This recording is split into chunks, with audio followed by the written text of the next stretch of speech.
Здравейте, приятели!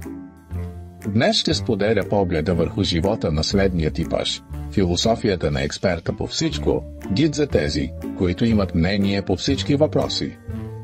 В света на неограничената информация и социалните мрежи няма нищо полезно от това да станеш експерт по всичко.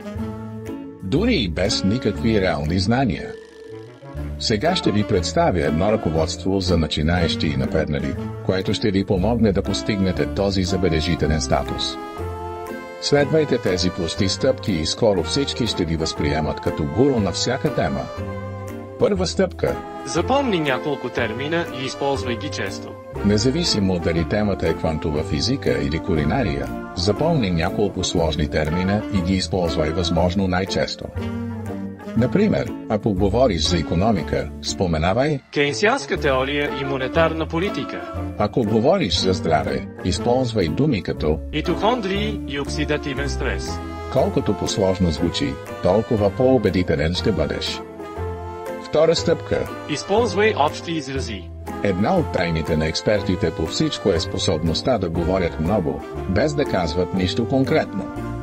Изрази като трябва да се вземат предвид всички фактори или ситуацията е много сложна. Са идеални за всякакъв вид дискусии. Те ти позволяват да звучиш компетентно, без да се ангажираш с конкретни факти. Трета стъпка. Цитирай неясни източници. За да придадеш тежест на думите си, често цитирай неясни източници. Фрази като четох някъде, че или според едно изследване са идеални. Никой няма да те попита къде точно си чел или кое точно изследване цитираш. Важното е да звучиш убедително. Четвърта стъпка. Бъди категоричен и уверен. Увереността е ключът към успеха. Говори с категоричност и самочувствие, дори и да нямаш представа за какво става въпрос.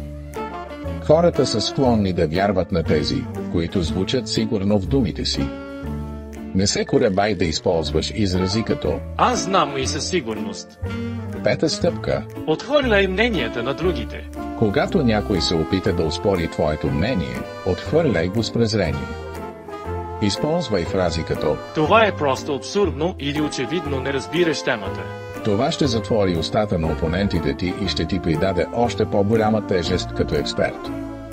Шеста стъпка. Създай си онлайн присъствие. Създай си профили в социалните мрежи и започни да споделяш мнения по всякакви въпроси.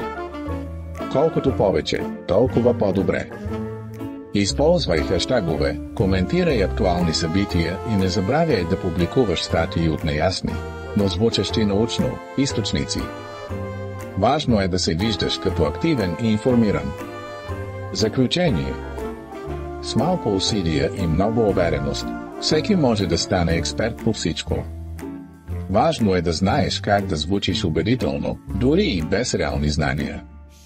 Така че, следвай тези стъпки и скоро всички ще те възприемат като истински гуру във всяка област. Успех в твоята експертна кариера! Благодаря за вниманието и не забравяйте да се абонирате, ако видеото ви е харесало.